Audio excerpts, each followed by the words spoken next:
Welcome everybody. How's everybody doing today? Hope everybody's doing well. So here we are, FS25. This is Saxlingham. Just posted a video last week. Was my first video ever. It was on FS22. I had mentioned that I would be moving to FS25. We're a little bit earlier than what I had anticipated, but that's okay.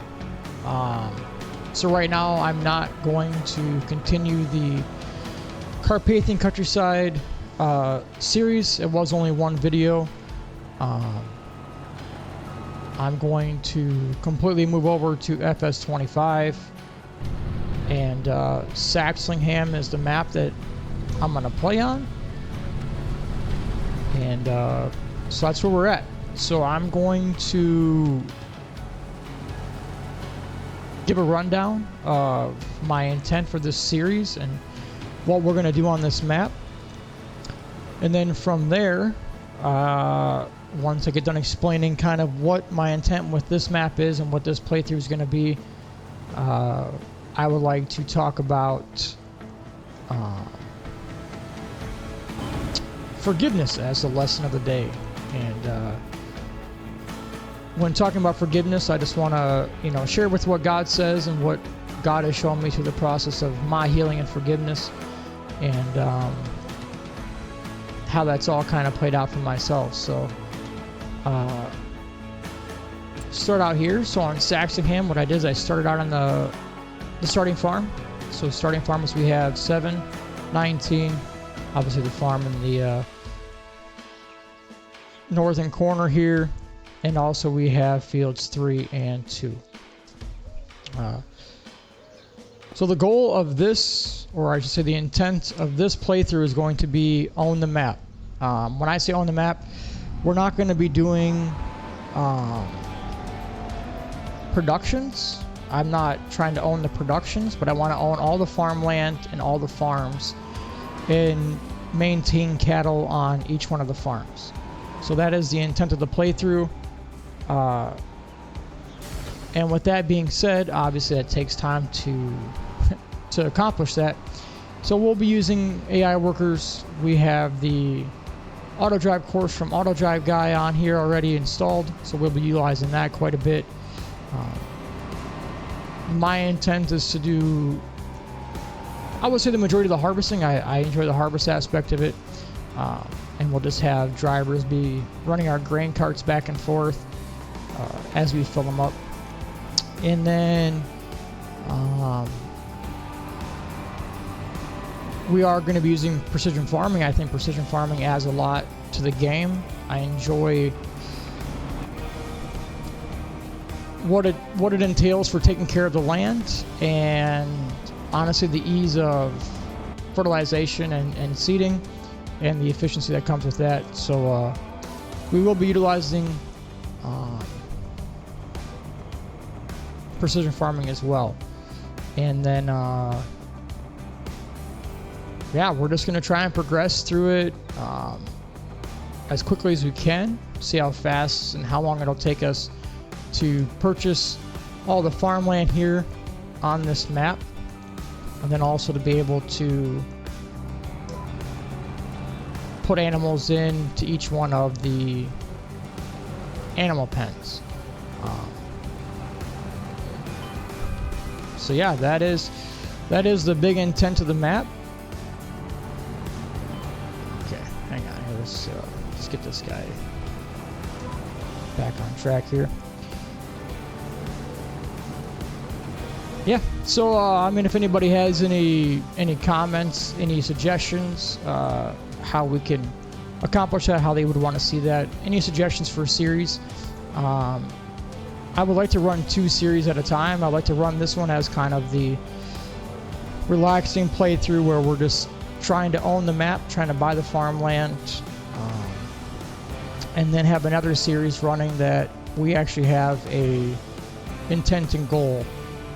I have a thought on the Kingland map is to run a series on building the castle.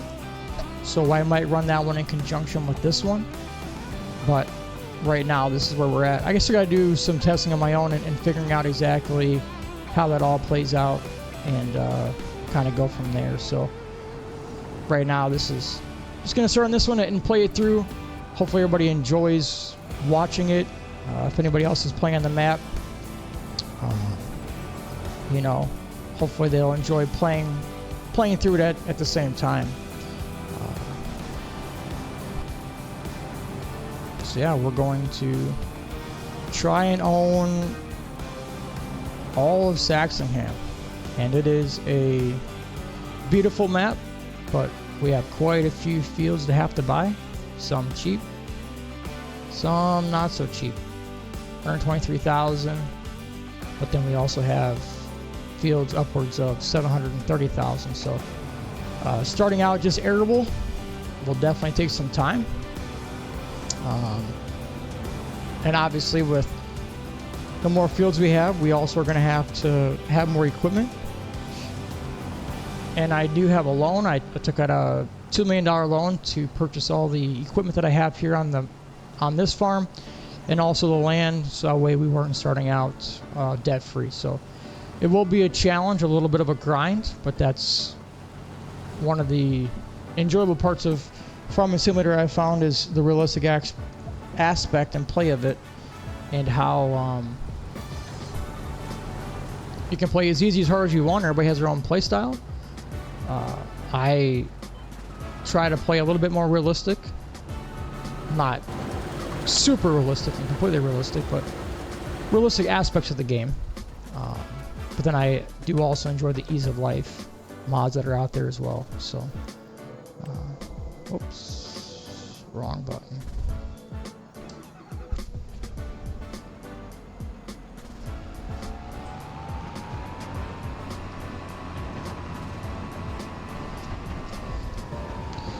We've got 2 tractors, 1 combine. I have a fertilizer spreader.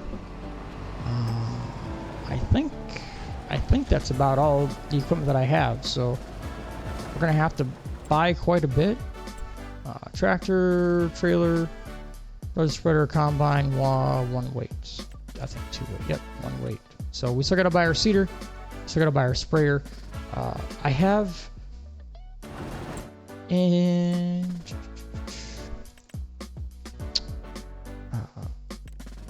I have a buy used equipment mod enabled, so I'm going to try that as well, and hopefully we can find some better used deals to be able to upgrade our fleet in a timely manner, given the fact that we're going to need more than 1 harvester moving, more than 1 tractor and trailer moving at the same time, if we plan to move this series along and get things done in a timely and efficient manner.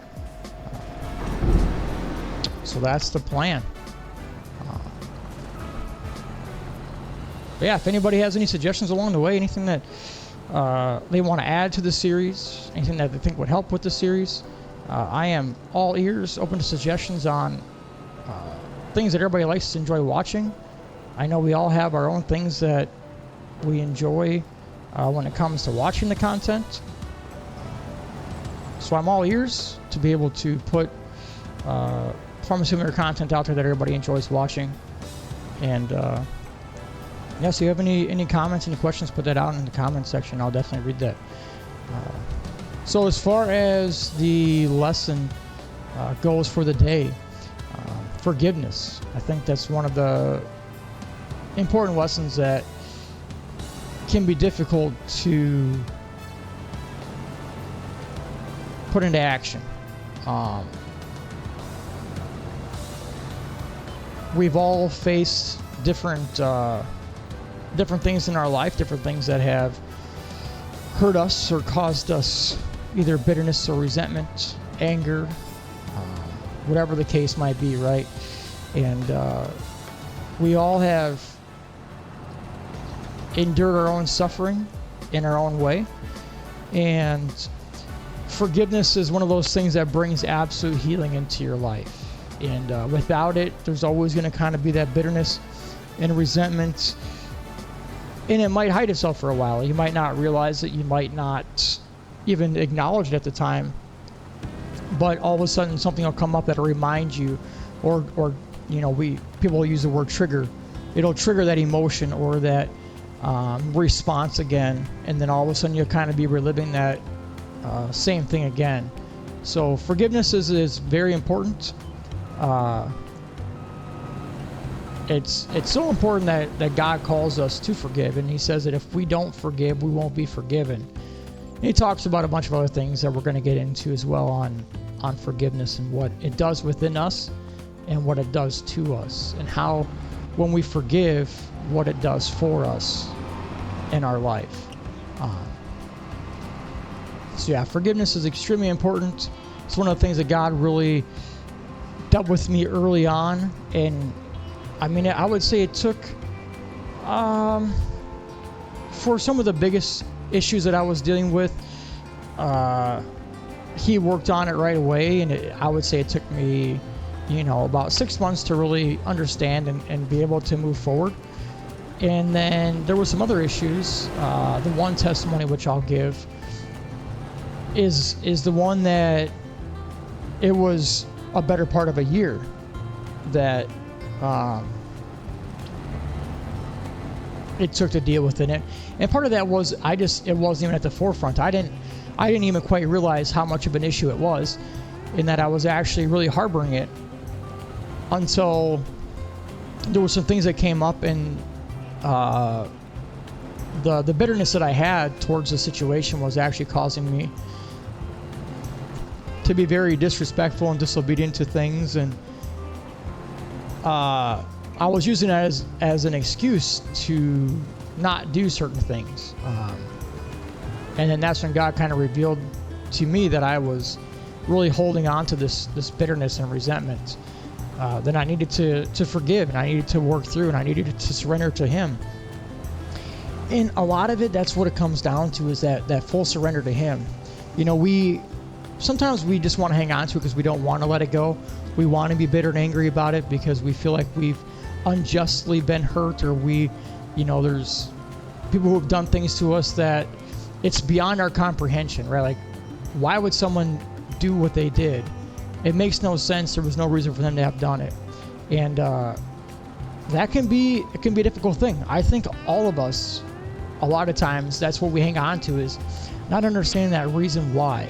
Why would someone do what they did? Why did someone do what they did? And what I've noticed even within myself is that people will do things, and we're sitting there trying to stress about why they did it, and they don't even either remember they did it, they couldn't care less that they did it, they're not even thinking about what they did to us. It's other than the fact that it happened and they've moved on already, and we're the ones that are harboring and carrying this bitterness and then resentment and anger towards these individuals or towards the situation, and they are oblivious.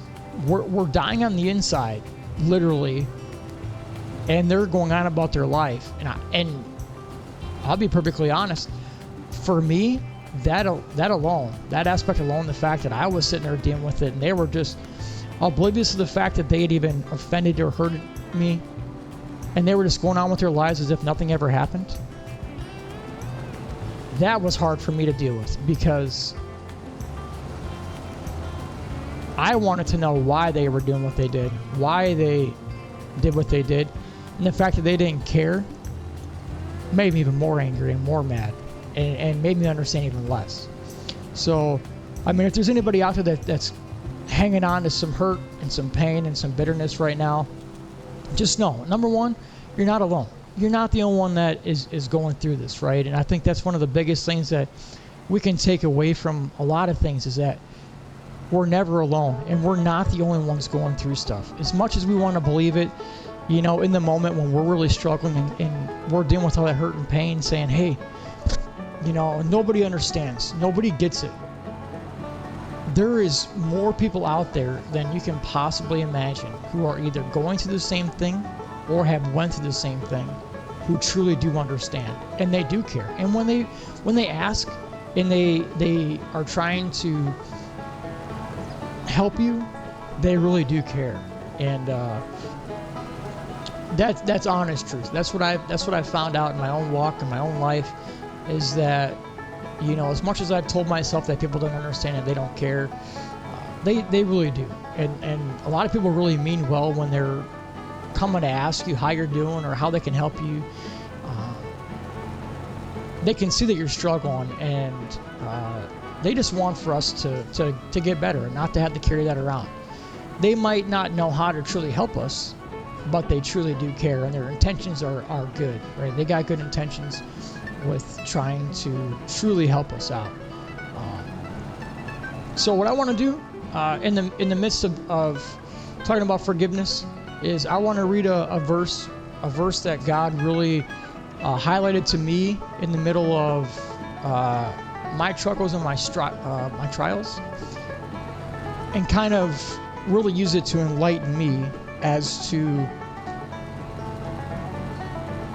understanding why people do what they do, in that it's not always about knowing the why, but understanding why things happen in the world. Maybe not why someone specific did something specific, but why things happen that offend or hurt others just within the world. In Ephesians 6:12, it says, "For we wrestle not against flesh and blood, but against principalities, against powers, against the rulers of the darkness of this world, against spiritual wickedness in high places." Right? So I know for myself is, in my opinion, it was always I'm battling this person or that person, right? This person hurt me, that person hurt me. And it was always about the individual, the person, and that they should have known better, they should have done better, they should just be better. And while, right, it's not something that we're going to make excuses for and say that, well, you know, we're not wrestling against flesh and blood, so it's okay that they did what they did. No, absolutely not, right? Every hurt that anybody's ever done to anybody is absolutely unacceptable. It's unexcusable. But I can tell you is that even in my own walk and even in my own life, I've done things to offend people, and I might not have even intended to offend somebody, but how they took it and how it happened, it was offensive to them. So not everybody's doing things intentionally, and not everybody tries to hurt or offend somebody. I mean, don't get me wrong, there are plenty of people in this world that absolutely do it intentionally. And they do it because they're hurt, and misery loves company. So they feel like if they can hurt somebody else because they can't get back at the person that hurt them, then it's a way of releasing their stress and their anger to help them feel better. And that's always for a split second. Even if it does, oftentimes we feel worse about it afterwards because now we brought hurt and pain to somebody else that didn't have to be, because we were dealing with hurt that we couldn't let go as well, right? So that being said, Ephesians 6:12 right says we wrestle not against flesh and blood, but against principalities. Right? We have an adversary. It says that we have an adversary, the devil, who walks around like a roaring lion, seeking whom he may devour. And in John 10:10, it says that I'm going to read this one verbatim, just because I think it's a really good one. John 10:10, it says that the thief does not come except to steal and to kill and to destroy. Right? But Jesus says, I have come that they may have life and that they may have it more abundantly. Since the very beginning of time, when sin first entered the world, there's been hurt and there's been pain. And there's been offenses. And it's through that corrupted, sinful nature that we all deal with is why we deal with hurt and pain. And it's not specifically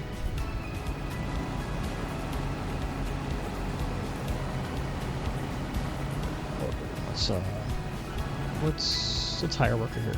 We'll get back into it. Let's hire worker. Let's do 2 headlands. Start on headland. Skip lines. None. Okay. Let's send him on his way.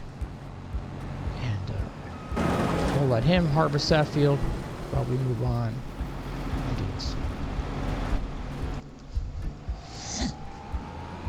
Yeah, but So I'm gonna share a testimony, and then we'll back up. I'm gonna share a testimony of mine and reveal to you how God used this scripture and a few other ones that I'm gonna share as well to bring healing and forgiveness into my life, and what He showed me. Because I asked all the same questions, right? You just want me to forget about what happened, as if it never happened, right? And I'm just supposed to let it all go and act as if it never even happened to begin with. And that's not at all what God is telling us to do, or what He's even asking us to do. And that's not even what He says. And we can go and look at how He forgives us, right? And we will look at that as well, how Christ forgives and what that means for us. But I'm going to share a testimony of mine, not the worst one I've dealt with, but one of the ones that was a really big one, the one that kind of took me a year to realize and kind of get over. Not get over, but to be able to forgive. And that God showed me there was a need for forgiveness. So on my last deployment to Afghanistan, I dealt with some really bad leadership. And in the midst of dealing with this leadership, there brought a lot of anger and bitterness and resentment and hurt into my life that wasn't there before.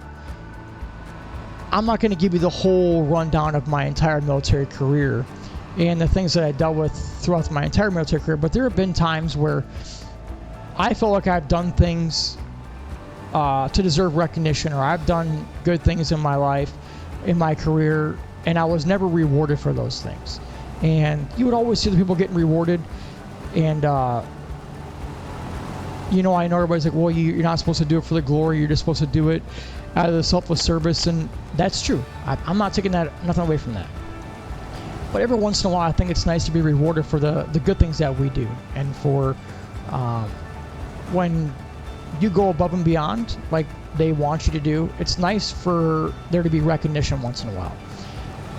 And there wasn't a lot of that. So a lot of that carried over into this aspect of the deployment when it was substantially worse, right?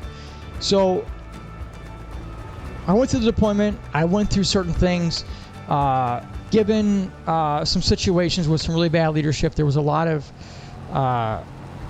changes in how things were playing out and how things were going, and things were just really bad. Me and the guy above me just were not able to see eye to eye. We were not able to get along.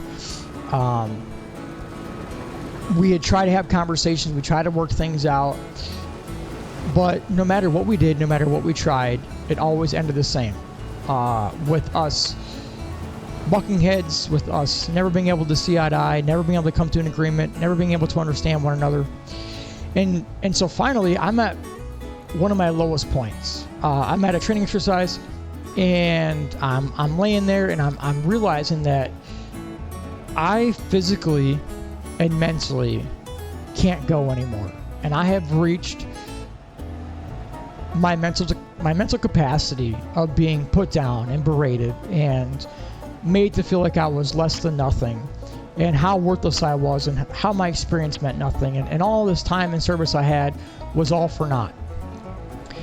And I had even asked someone above that individual. I said, I went and I was vulnerable. I opened myself up, and I said, hey, I just want you guys to know that I'm really struggling right now.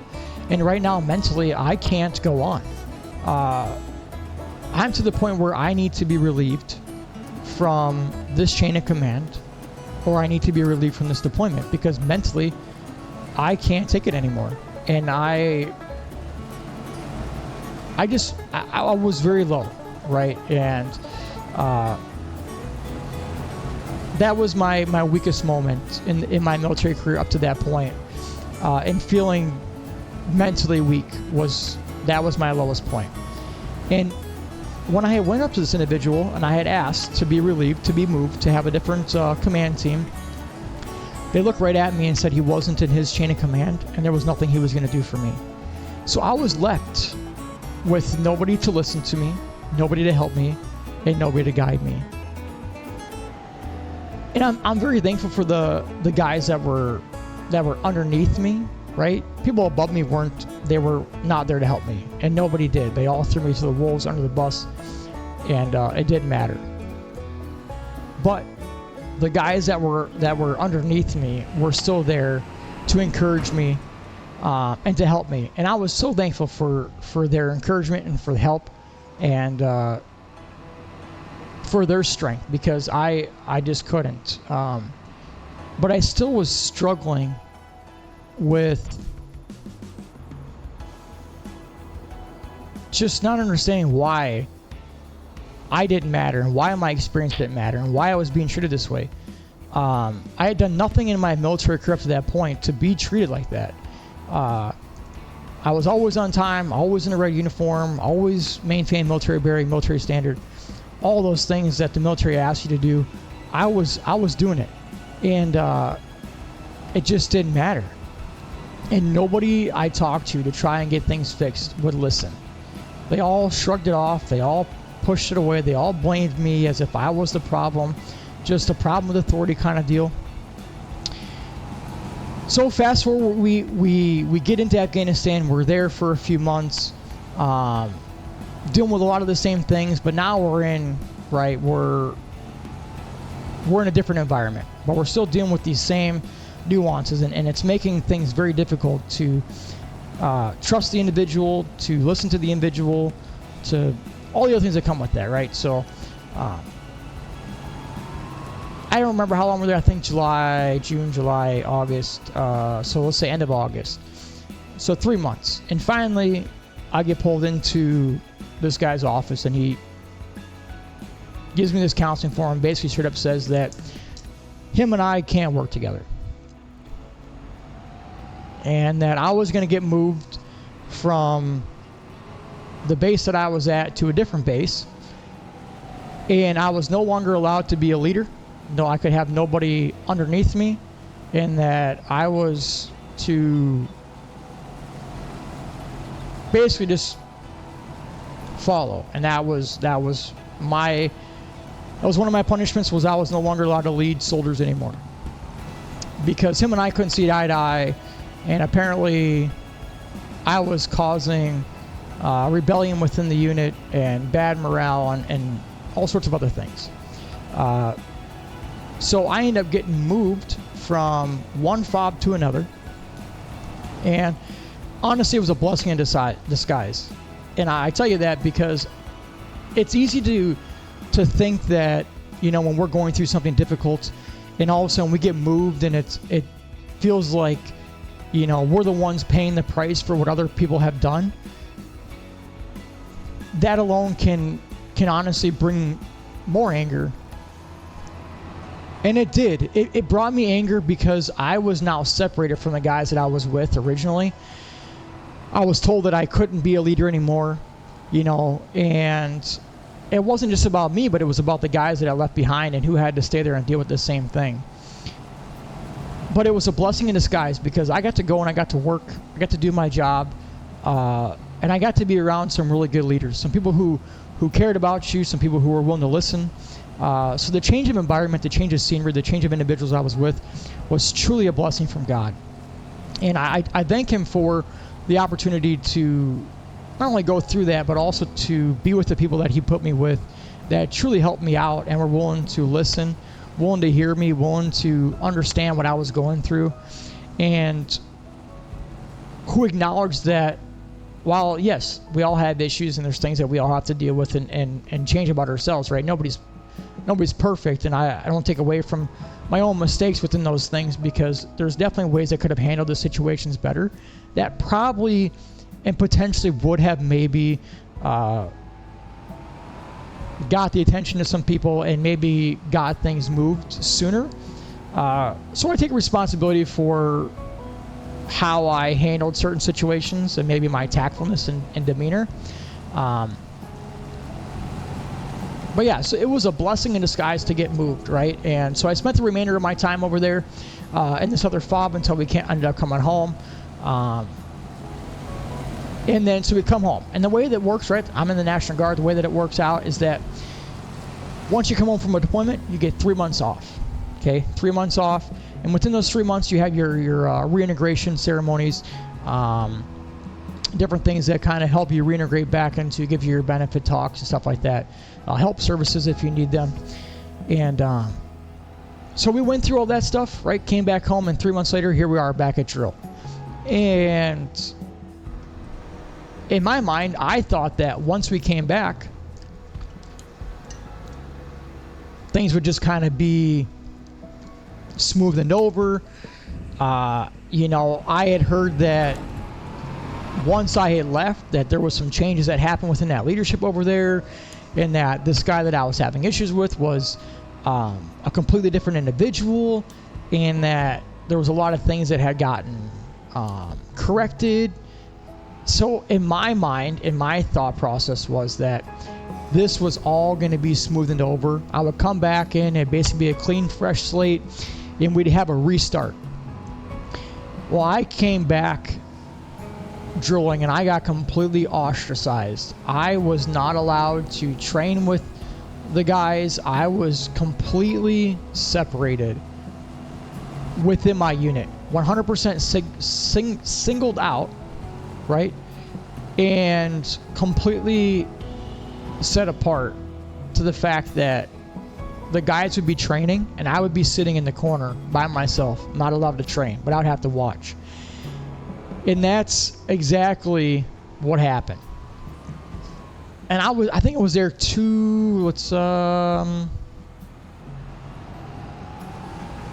how long? I don't remember how long it was that I was there and endured this. And I was just like, I remember sitting in that corner and watching everybody train. It's been like, this has got to be a joke. There's no way this can be reality. Like, how can we come back after just dealing with this for the past 15 months to going back to the same thing? And I was so angry and so bitter, and I resented every single person within that leadership role and that leadership aspect from the very top, from the state level all the way down to my company level. I was just flat out hated everybody. And of course you got, you know, the guys that were in there that I was with, and of course, you know, they were understanding and stuff, but it doesn't change what you were going through, and it doesn't change that scenario at that time, you know. And then one of the best things happened to me. I took a promotion in a different company, a different battalion, got completely moved clear across the state. And I didn't see this guy for, honestly, 2 years. And it was the greatest thing. I had a renewed sense of purpose. I had leaders that were actually willing to take me under their wing and teach me and show me things. But in the course of this, right, is that there would be conversations with people that I knew in the new unit that would kind of bring it up. And, you know, when it was brought up, of course, those things would, you know, re-spark, and they would cause some bitterness and some anger in those moments. But for the most part, it kind of got forgotten about. So I just kind of let it all go. But then in our unit, we were dealing with a lot of depression. People were dealing with a lot of different things. And so there was still a lot of pain that was going on within the unit because of what had been going on throughout the deployment, and some other different things. COVID was part of that as well that people were dealing with. But so a lot of it had been forgotten about, and I wasn't saved, walking with God at this time. I was living in the world, doing my own thing, but I went with that unit. I was there for 2 years. Was the best thing for the rejuvenation of my career. Truly the best thing. The leadership that was there, I mean, absolutely incredible. The experience, the knowledge, the willingness to share, how they treated you, respected you on an individual level, it was tremendous. And so I felt rejuvenated, I want to say. That's the word I'll use, is rejuvenated. And refreshed. I had a sense of purpose again. I felt good about my military career. I felt good about finishing it out. And the unit I was in was quite a drive. It's 3.5 hours one way from my house, and so I wanted to be closer back home. And my original unit, the one that I transferred out for the promotion, was a half an hour from my house. So there was some spots available. One guy wanted to transfer back to the unit that I was in, and I wanted to transfer back to the unit I was at. I wasn't trying to go back to my original unit, but there was spots available, and it worked out. And so I made a swap. I transferred back to my other unit. The guy transferred out, and here I was back in the unit I've been in for, 14 years of my career at that point. 2 deployments with that same company, different leadership throughout that time, but I thought it would be a welcome home. From what I had heard, is the morale was back up, leadership was doing really good. There was a new structure within the company, so I'm all excited, right? I'm thinking that, this is going to be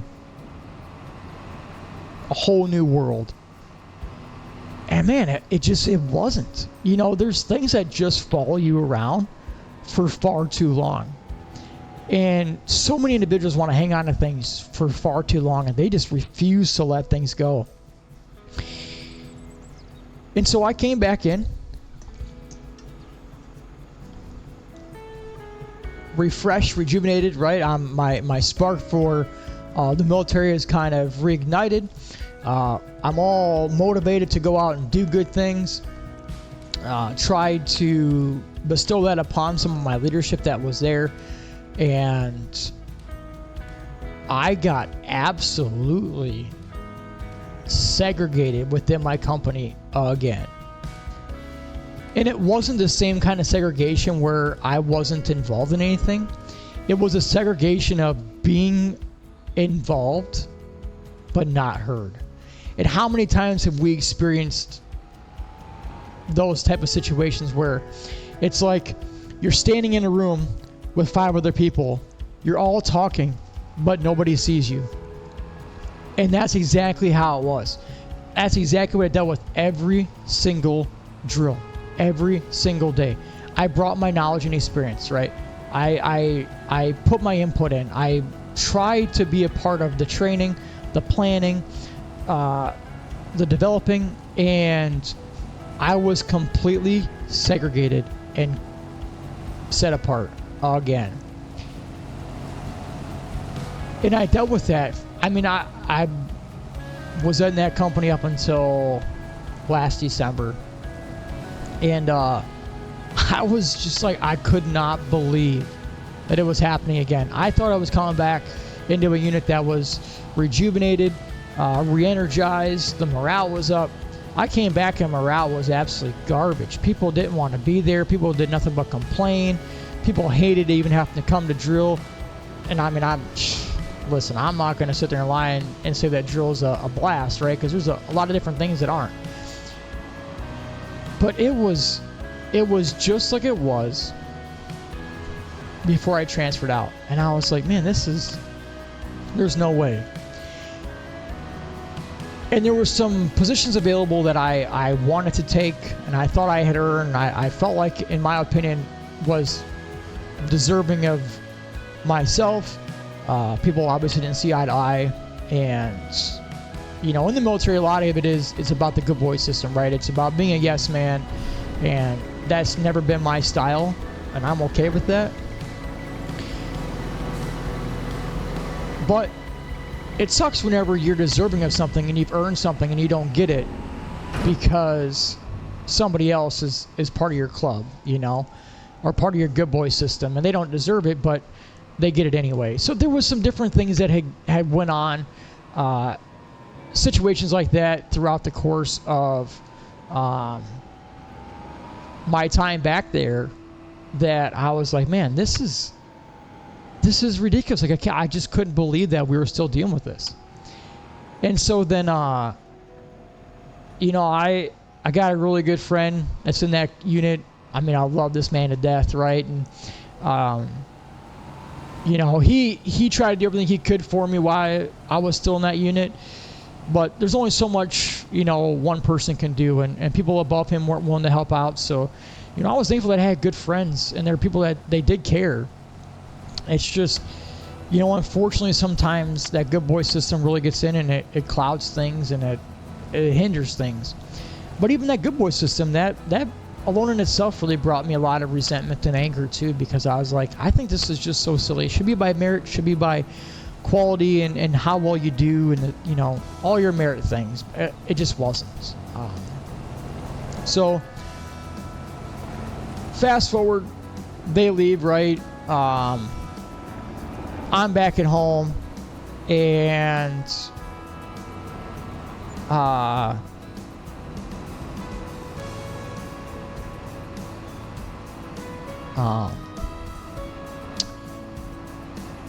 they need things done. So they need evals written. They need things signed, right? They need things taken care of. And this is what bitterness can do. And I tell you this, not proudly by any means, but I tell you these things because it's an example of what bitterness can truly do within a life, right? So I had people that were beneath me that needed evals written to be able to advance their career. And these were good soldiers, good guys, right? They all deserved a really good evaluation. They all deserved to be considered for possible promotion. But I was so bitter and angry because I wasn't even there anymore. And in my mind, I'm like, you're 3 months later. Why don't you guys just write it, right? Like, I don't even want nothing to do with this. But they were asking me to write these evals, and I basically flat out told them I wasn't going to do it. I would ignore their calls, ignore their texts, right? I would put them off, shut them out. Like, I just didn't care. And to me, it didn't matter if they ever got written. In my opinion, it's like, well, if I just put off long enough, they'll take care of it because they got a deadline to meet. And that's exactly what bitterness can do. And that's exactly what was happening. And I didn't even realize that I was really holding it in. I mean, yeah, there were some moments where I, got upset about it, but I had already been past that, and I had already made my amends with saying, like, hey, I'm not going with these guys anymore. I'm moving on. Kind of outed myself from the unit and kind of separated myself, so it wasn't that same kind of like in your face type of dealing with it, right? But because of the bitterness and anger that I was dealing with towards those individuals, I was going to allow it to affect, number one, my responsibility to those that were below me and what I owed them for what they had given to me, right? And that's exactly what it was, is they had given me their time, their motivation, their energy, and I had a responsibility to these individuals to give them the evaluation that would benefit them for what they have done. And they deserved it. But I was like, absolutely not. So finally one day I get a message saying, hey, like, we really need you to take care of these. We need them taken care of. They're 3 months behind. We just really want you to get done. And as I'm sitting there, like, there ain't no way I'm doing these evals. Like, I couldn't care less about this company. Couldn't care less about, what gets done. I couldn't care less about the metrics that everybody's wanting to meet and blah, blah, blah, all these different things, right? And that's when God really opened my eyes and showed me, like, hey, the reason why you're not doing this is because of the bitterness and hurt that you're carrying around. And it was in that moment that God showed me that I wasn't doing it out of laziness, which I had chalked it up to, like, I just don't feel like doing it. But I was not doing it out of the bitterness that I was harboring for all those individuals. And I needed to forgive them, and I needed to surrender this stuff to God and let God be the one to take care of it and to deal with it. And, I think one of the hard things to do can be to openly admit that you need to forgive. And sometimes I think too is when you have to approach someone and ask them for forgiveness or have a face-to-face conversation about the anger that you're harboring, I think can be very difficult.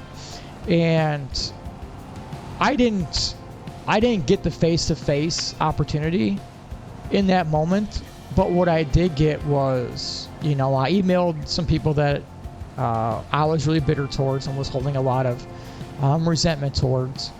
And I apologized, number one, for my behavior, and then I explained why I was being the way I was being. And I explained to them, one of the things that was really affecting me and how I felt put off outside of the unit, dealing with stuff from the deployment, and how I thought things would be different and be better when I came back, and they weren't. And I basically felt like I came back and my career was destined to die. And I was looking for advancements, looking for opportunities, promotion opportunities to lead in different areas. And I didn't get it, right?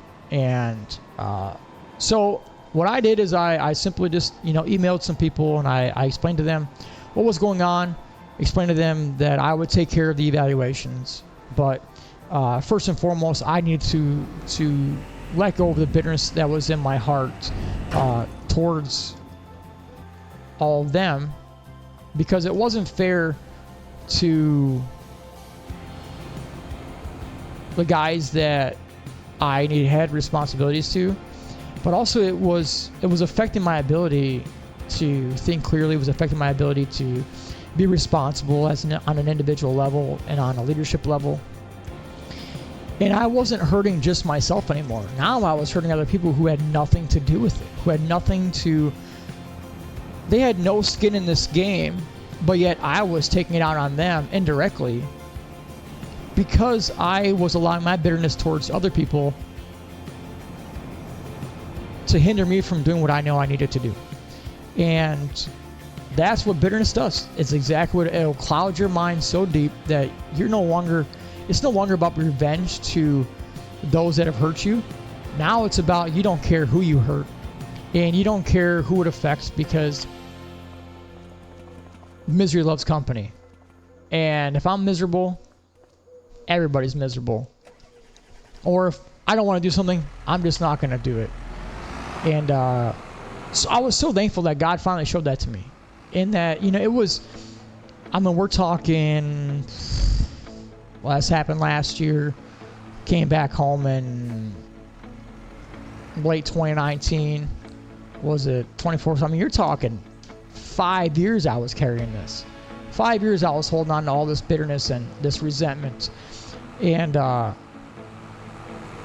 for over a year, I didn't even realize I was carrying it. God had dealt with other things in my life, and I had to deal with letting things go and forgiving other people, that I kind of just clumped it all together. Like, I've done forgiveness. I've let things go.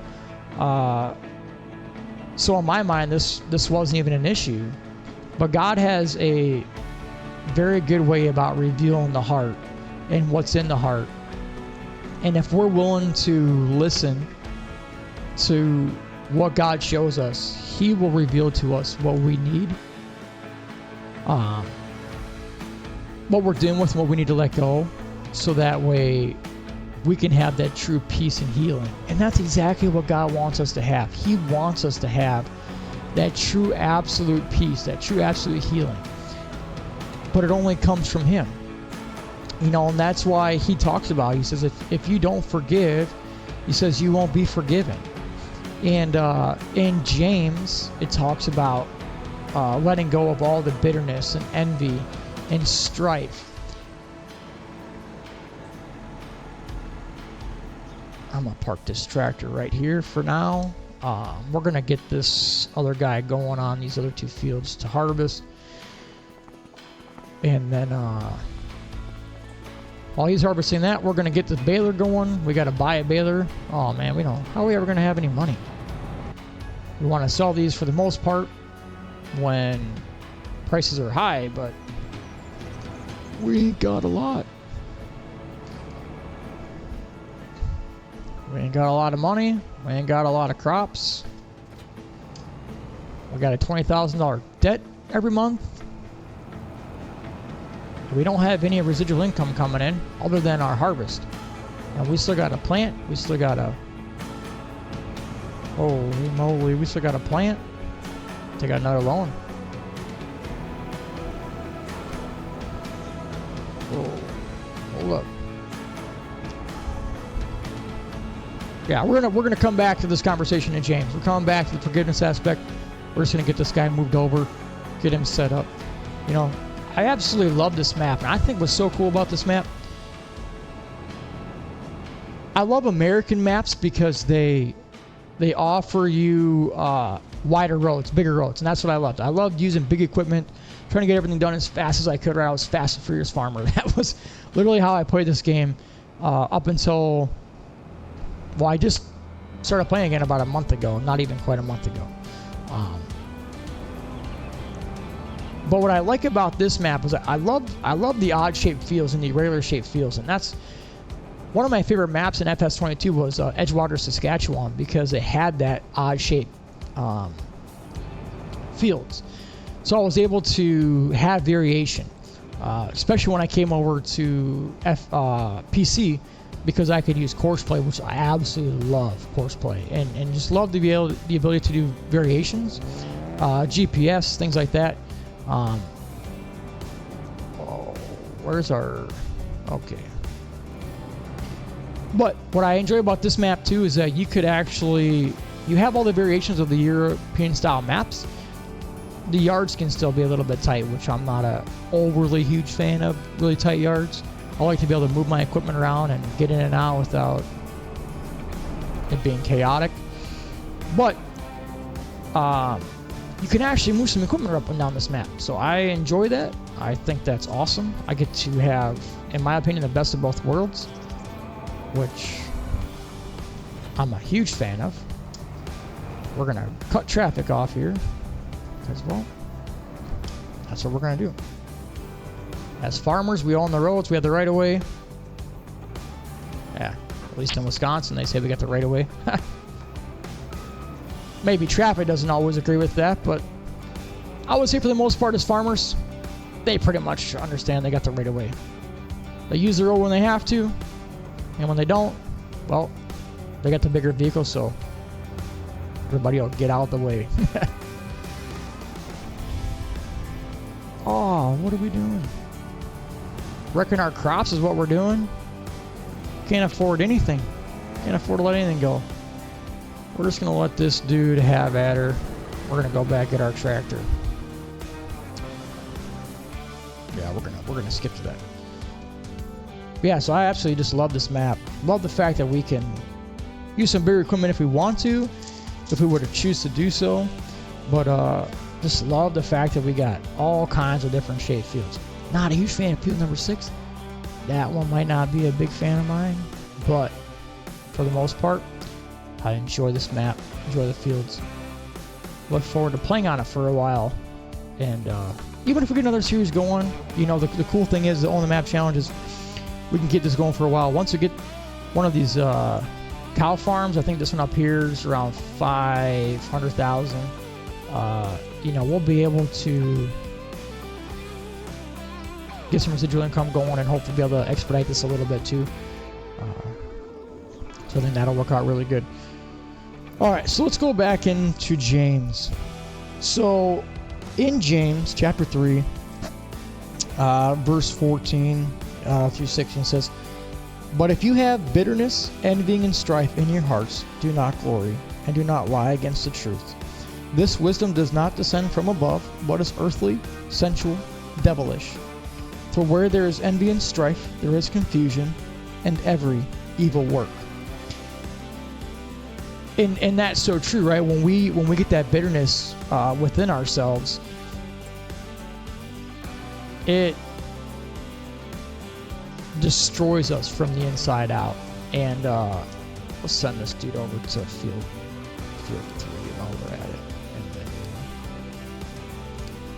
so I didn't set this. Corner speed 65, void fruit, no. Parking field, we don't care. No. I don't like to show next path. I like to highlight on the markers. Driver's wages, we'll do 250. Oh, we better just do 100% for that for now. As we get quote unquote better workers, we'll bump that up. Oh boy. It's not gonna work. Okay.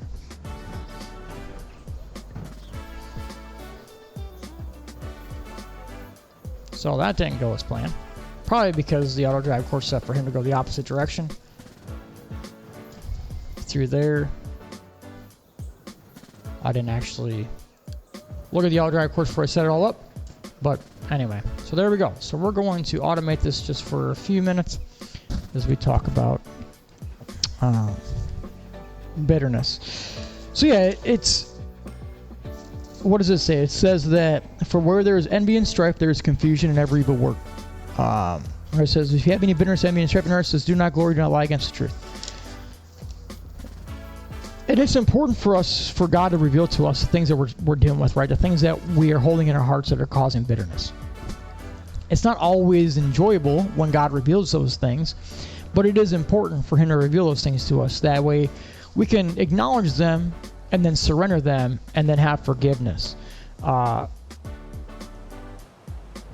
then, you know, when we forgive somebody, we release their hold on our life. And the reality is whenever we are harboring and holding on to bitterness, we give them authority in our lives that they don't deserve to have. We give them a hold on our lives that they don't deserve to have. You know, have you ever heard that saying, like, what lives rent-free in your head?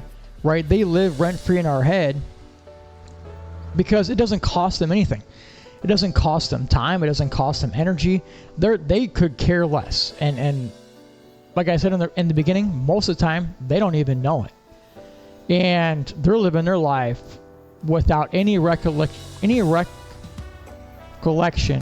of what they've even done, because they're already moved on and moved past it. And when we forgive those individuals,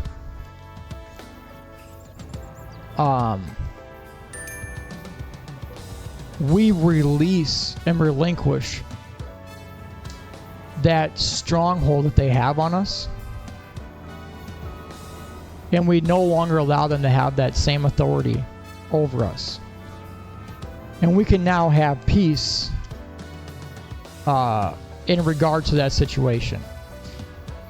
And that's what I found one of the biggest things when I finally was able to forgive and release those individuals to God and allow Him to be the one that does the work and brings that healing, is I was able to, even like right now, right, I'm able to have the conversation and retell the story and relive it in my mind, but I don't relive it in my heart. I'm no longer bitter about it, and I no longer hold any resentment towards any of those individuals for what they did to me or for how they treated me. Because, like we read in Ephesians 6, it's not even just them. And what it really is, and this is what God really tied into it for me, was that they don't have Christ living in them. And when we don't have Christ living in us, right, it's harder for us to truly resist the devil's temptations. Right? It says to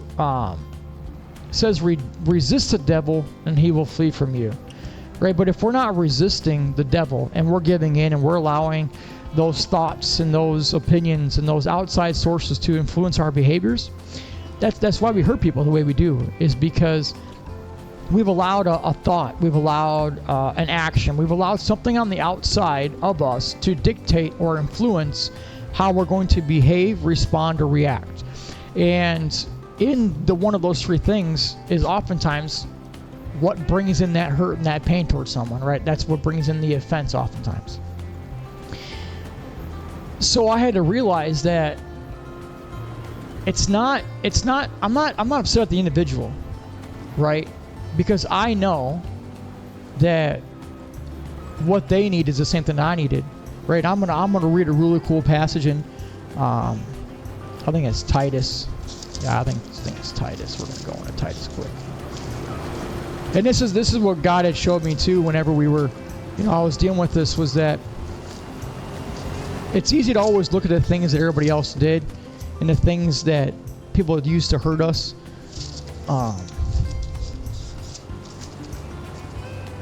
And we hang on to that bitterness and that resentment towards people.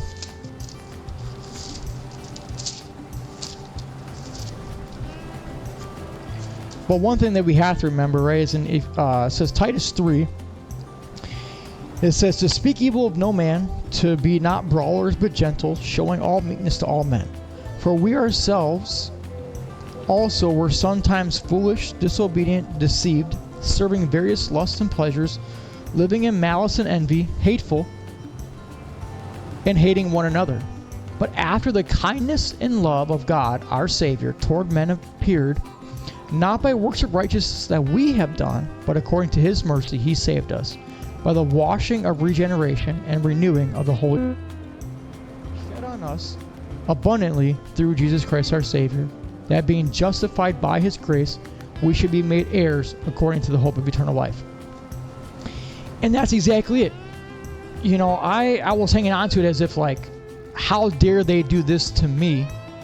How dare someone speak like this to me? And it's not as like the arrogant aspect of about me. It's the idea of, why would somebody do that to me? Like, what purpose and what reason did they have to treat me the way that they did?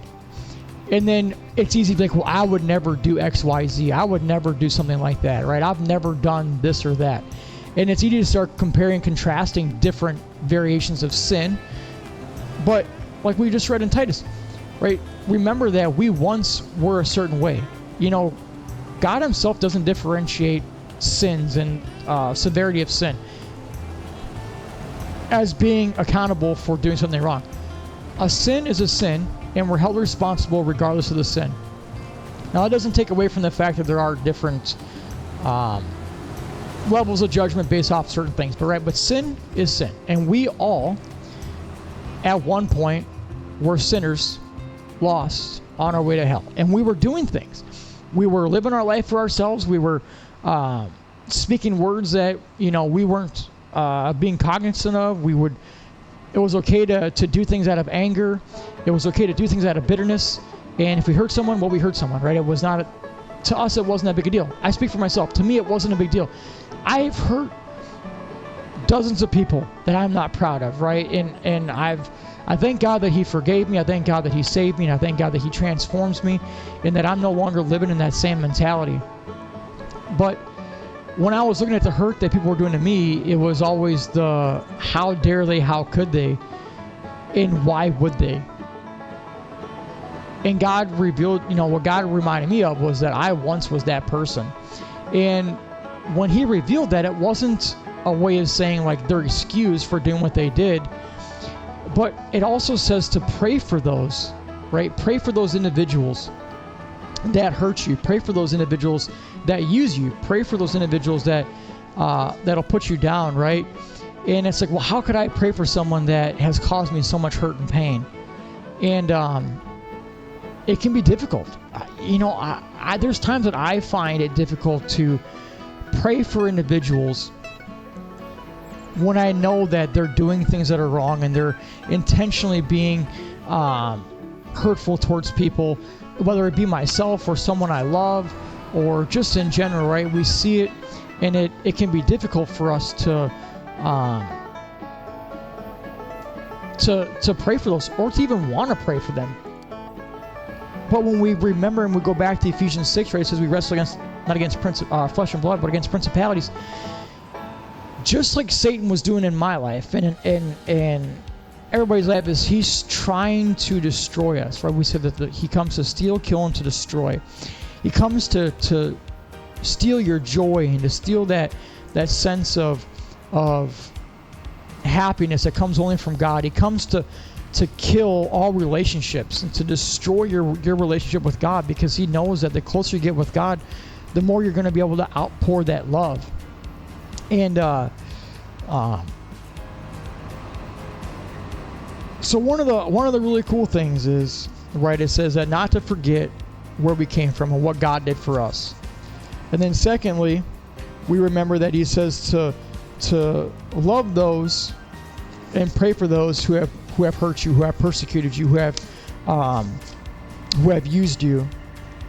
And then when we realize, right, and in another situation that I had to forgive and really have God work in my life, was that when we remember where we came from and who we used to be and what God did for us, is that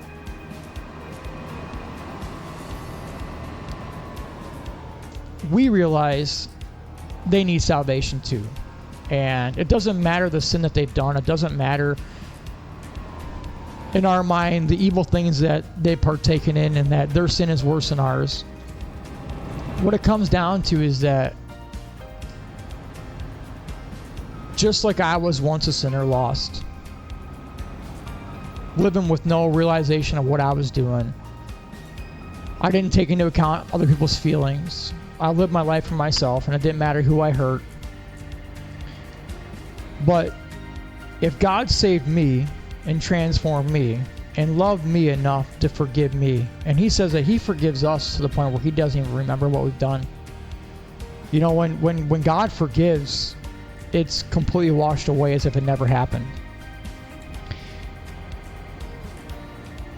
And when we forgive, you know, we don't forget like God forgets. I don't forget like God forgets. I still remember, because now it's a testimony. And there's power in those testimonies that God gives us, right? He puts us through things to give us a testimony to be used for him. But when we remember what God did for us, in that God desires that every single person come to repentance and come to the knowledge of the truth, is that if he desires it all, that means he desires for the person that hurt me, that I'm upset and bitter about. He wants that individual to have salvation and to have freedom too, just like he wanted from me. And that allows me to pray for them, because it lets me realize that I'm no better than anybody. No matter where I'm at in my walk with God, and no matter what I'm doing right now or what I've done in my past or what anybody else is doing or what they've done or where they're headed, I am absolutely no better than anybody else. And in remembering that, it helps me to be able to pray for others that have hurt me or that are using me or that don't care about me. Because I know that if they surrender their life to God, just like I did, and just like God called me to do, if they will do that same thing, that God will transform and change them the same way that he did me and the way that he's doing me currently. And they're going to have the spirit that lives inside of them. And they're no longer going to willfully and intentionally go out and hurt people, right? They're going to be more aware of the things they say and more aware of the things that they do. And they're going to spread love and joy to those around them. And so it's easier for me then to pray for other people because I desire that more of the love of God is spread throughout the world. And, you know, if we want true changes to come within the world, the only way to truly do that is to put God back into the world. You know, when everybody looks at politics and looks at, you know, Republicans or Democrats, or looks at this person or that person or this policy or that policy, the reality is this nation was founded upon biblical principles. It was founded upon God as the rock and cornerstone of how we got our laws and regulations and our Constitution. And we have drifted so far from biblical perspective that we don't even know what true biblical scripture is and what God's standard is anymore.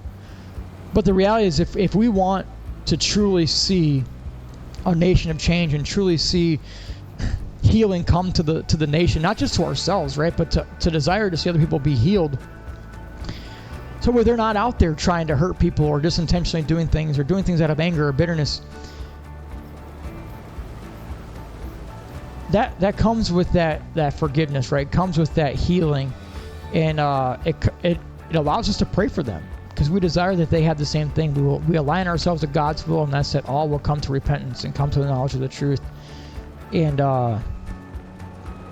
if that's what He desires, and He's willing to forgive me, right, for all the things that I've done wrong, then I should be willing to forgive too, because I'm no better than anybody else. And I think remembering that really makes it easier for me to spend time in prayer for people, to desire that people, get saved and people come to love God, because if you love God, you'll love other people, and there'll just be a true sense of healing that comes. And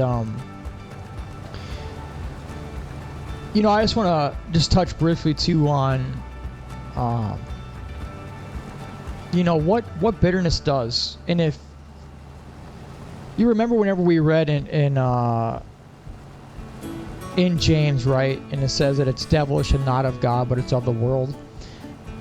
There's a verse that says that I think it's in Galatians, if you sow to the flesh, you'll reap corruption. And in Genesis, when sin entered into the world, there was the curse put on mankind, and that curse brought forth corruption into our lives. It brought forth sickness and disease and decay and things like that, right? So when we give into bitterness and we harbor bitterness and unforgiveness in our heart, what we don't realize is that we're sowing into the flesh, and we're reaping corruption. And people will deal with different ailments and sicknesses, and I'm not, this isn't every time, right? This isn't every single sickness and disease that's out there, but this is a real thing, and it's a biblical thing. And when we harbor that unforgiveness, we hang on to things that we shouldn't be hanging on to, and we allow it to destroy us from the inside out. And there'd be times where we wonder, like, why can't we get healed from this ailment? Why are we still dealing with this sickness, right? And then you'll listen to people talk, and what you'll hear a lot of times when they're talking is you'll hear them talk about things that are hurting them, or that make them upset, or things in their past that they're dealt with. And I have a family member who is dealing with this currently and quite regularly. And when we talk about stuff, they'll talk about the sickness, but then they'll talk about the hurt and the pain. And God always highlights the same thing to me, about how the unforgiveness is causing corruption, and it's inhibiting their ability to get free, because they'll talk about it, and you'll realize that when they get stressed about what happened, or you can tell they're upset about what they went through, all of a sudden that flares up all those issues and health issues that they're dealing with, right? So that verse that says, if you sow into the flesh, you'll reap corruption, but if you sow into the Spirit, you'll reap life everlasting. And that's so true about bitterness. And that's exactly what Satan wants. He comes to steal your health. He comes to steal your joy. He comes to right, what it says, steal, kill, and to destroy. And we want to fill up a fuel 3 weight. We want to dump at, we better go check our silo.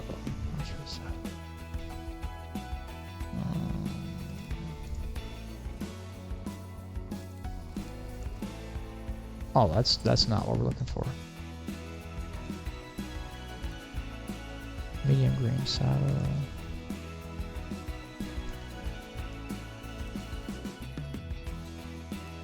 don't want to tag it.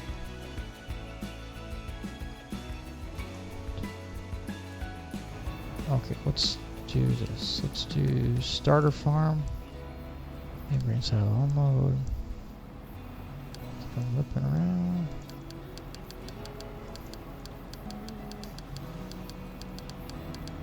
Wow, we don't want to look, we just want them to come.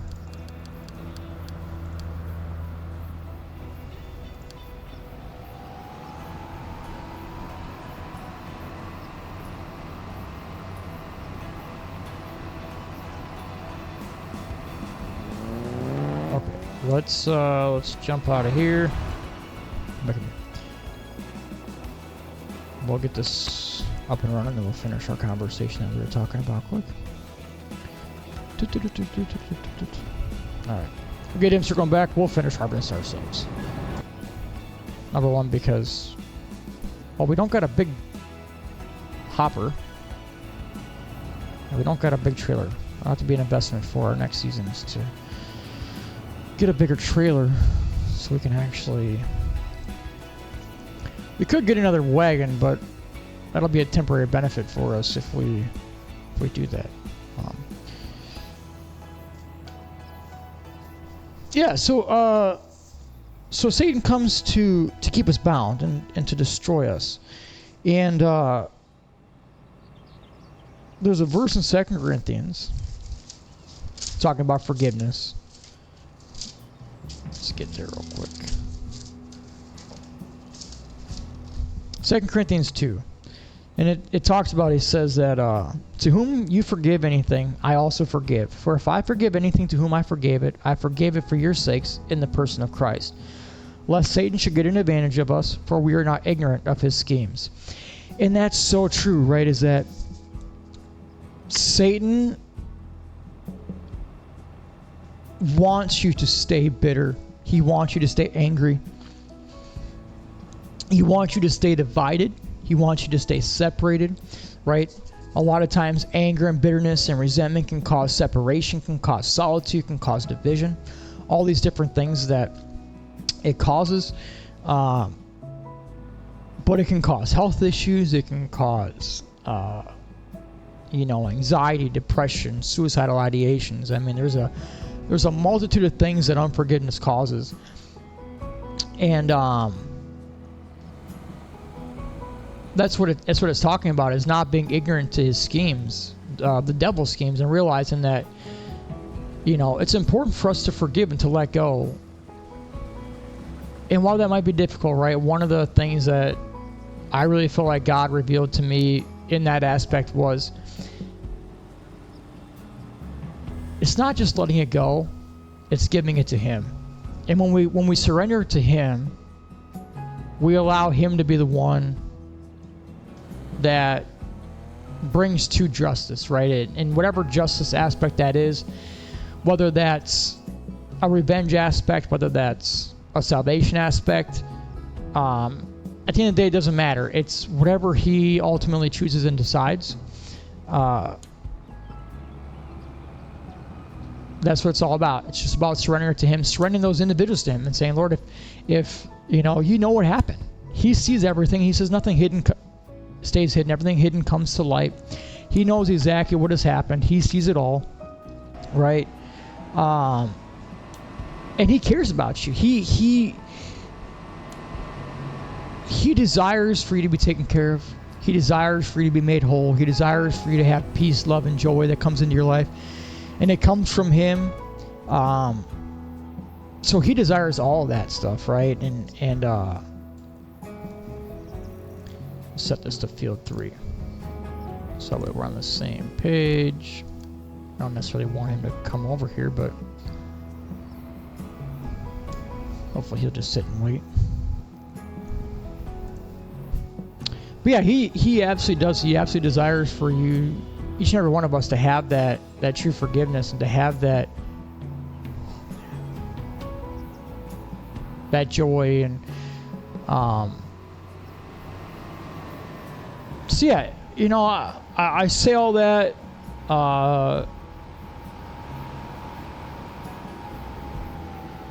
What is this guy doing? Well, that's not gonna work, buddy. What is this guy doing? I don't really know what this guy's doing.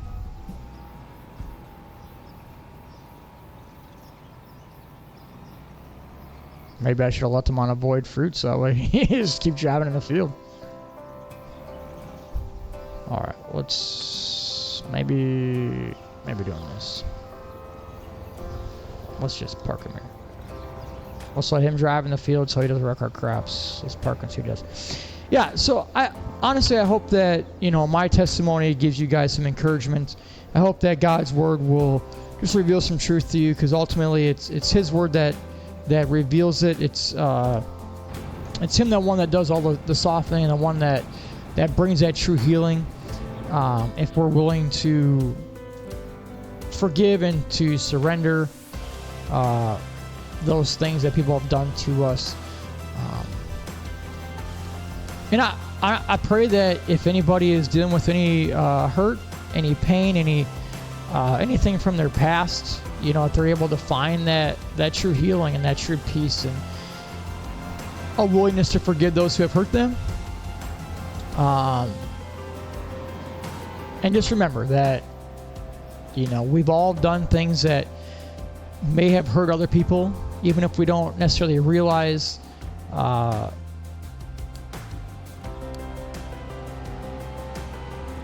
exactly what we've done. And, you know, in our minds, we might think that, well, it wasn't as bad as what this person did or what that person did, right? Nothing is better, nothing is worse, nobody's better, nobody's worse. We all have things in our life that God's working on, things in our life that God is revealing and showing. And it's important for us to be able to forgive, though. If we truly want to be able to have actual peace and healing, we have to forgive, you know. And I pray that anything that anybody has against you is released in Jesus' name. And I pray that healing comes into your hearts and comes into your lives. And I pray that salvation comes into the lives of those who have hurt you and those who have done you wrong. I pray that God will encounter them the same way that he does each and every one of us, in that, you know, through his salvation and through his reformation, right, and his sanctification, that they won't hurt anybody else, and that there will be true freedom that comes from his blood and from his healing, because that's where it comes from. So I thank you all for watching today. I really hope that you guys enjoyed the video. I really hope that you guys will come back for the next one. We're going to try and move it along once we get things kind of established here a little bit. We will start using some AI workers to kind of keep things moving along and get things going and try to progress a little bit quicker. So yeah, I really hope you guys all have a blessed week. Right now my intent is to do one video per week, maybe two if we can get it recorded and get it out there. So we'll just see kind of how God leads it and provides it. But if you guys have any other questions, any other comments, anything you guys want to know about, anything you guys want to learn about, anything you guys want to talk about, I still really want to get into doing live streams and be able to have live conversations and be more engaged. So I think that'd be really cool if we can at some point get into that as well. But yeah, I just really hope that God blesses everyone that watches this video. And any series ideas, put them in the comments. Any topic conversations, please put them in the comments. Any constructive criticism about the recordings and how I can make them better. I am literally just learning. This is my second video ever recorded, ever uploaded. So I am here to learn. I understand that there are people with substantially more information and knowledge than what I have. And I'm just trying to grow, just trying to do what God has asked me to do, and utilizing this game and this opportunity for spreading his gospel. And I pray that his word goes forth and doesn't return void today. And I just pray that you guys are all blessed, and I pray that you guys all have a blessed week. So thanks for watching, and see you all next time on Saxlingham.